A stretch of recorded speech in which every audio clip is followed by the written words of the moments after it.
স্বর্গরাজ্য ছিল। কিন্তু আমার সামনে, আমার চোখের সামনে যদি দেখি যে কেউ জুয়া মাদক, তাহলে কিন্তু আর রক্ষা নেই।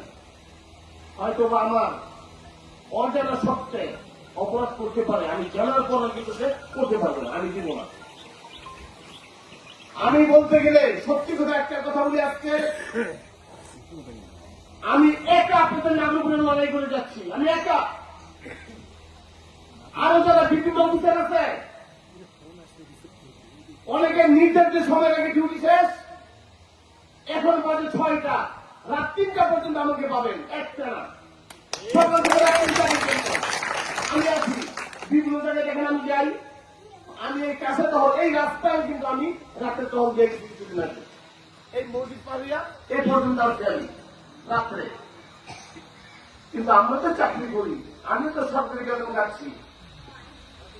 তাহলে এই যে আমি একটা লড়াই করে যাচ্ছি, আমি এখন একটা লড়াই করতে করতে একটা শত্রুকে পরিণত হচ্ছি।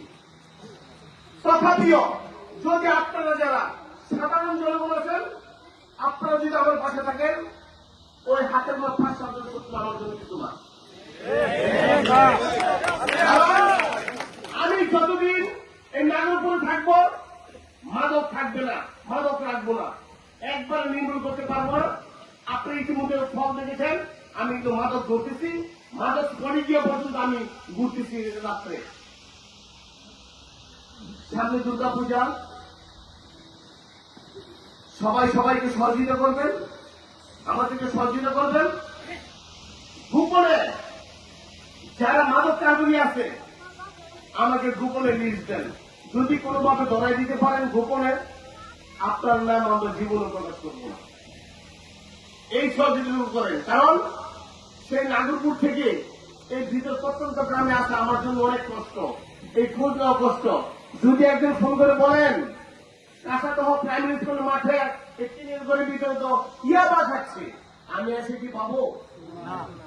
আপনারা যারা সচেতন নাগরিক আছেন, তাদেরকে মাদক সহ ধরে রাখেন। আমার লোক হয় আমি আসবো, আমার অফিসার পাঠাবো, শুধু তাদেরকে মারবেন না। আমি কঠোর আইনগত ব্যবস্থা নেব তাদের বিরুদ্ধে, সোজা কথা। আপনার মনে হয় আমার জেলা সপ্তাহে 1 বছরে অনেক মাদক কারবারি, মাদক সেবন বিরোধী যে খায় তাকে আমি ছাড়ি নেই। এইখানে কোন তদবির চলবে না, এই মাদকের কোন তদবির চলবে না। আমার ধর্মের বাপ হলে আমি চলবো না, স্পষ্ট কথা। মাদকের কোন আপত্তি নাই। এই মাদকের যুব সমাজ ধ্বংসের আজ দ্বার প্রান্তে। দেখেন বইয়ের সাথে সম্পর্ক নাই, টেবিলের সাথে সম্পর্ক নাই, সারাদিন তৈ তৈ করে ঘুরে এই মোবাইলে গেম, অনলাইনে জুয়া খেলতেছে। প্রত্যেকটা দোকানে দেখবেন টিভি, এই সন্ধ্যার পর যাইয়া সবাই টিভিতে আসছে। সত্য না মিথ্যা বলছি বলেন?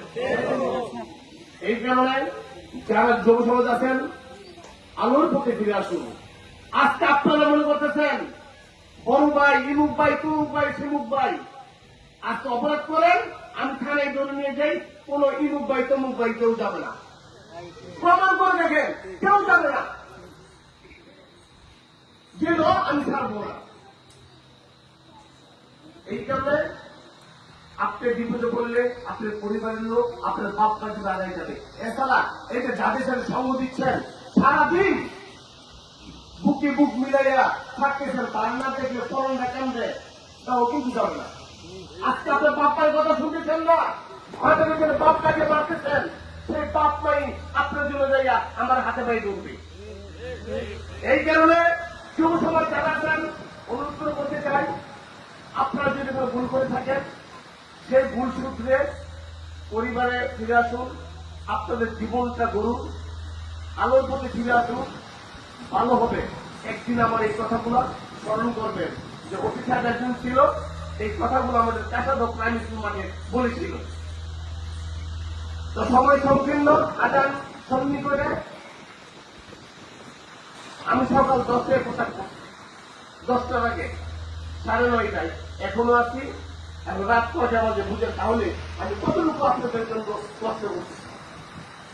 300-400 মানুষ আমি বিদায় করতে আসছে বিভিন্ন প্রবলেম এই সমস্যা আমার দ্বারা ডাক্তারের কথা বলতে না। এখন যেহেতু আমাকে নির্ভরযোগ্য মনে করে তাই আমার শত কষ্ট হলেও আমি সবাইকে একটু সময় দেওয়ার চেষ্টা করি, কথা বলার চেষ্টা করি, তাৎক্ষণিক অ্যাকশন নেওয়ার চেষ্টা করি। হয়তো বা সব সময় অফিসারের স্বল্পতার কারণে পারি না, তারপর আমার যথাসাধ্য আমি আপনাদেরকে উপকার করার জন্য চেষ্টা করি। আপনাদের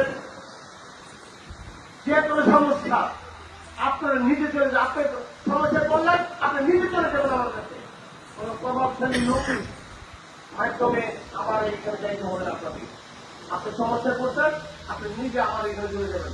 আপনারা অনেক হয়তো দেখে যান আমার দরকার আমি দায়িত্ব নিয়ে কথা বলি না, আমি দায়িত্ব নিয়ে কথা বলি আমার রুমের ভিতরে। তবে আমি বলে গেলাম আপনাদের যদি কোনো সমস্যা সরাসরি আমার এইখানে চলে যাবেন, আমাকে ফোন দিবেন ইনশাল্লাহ।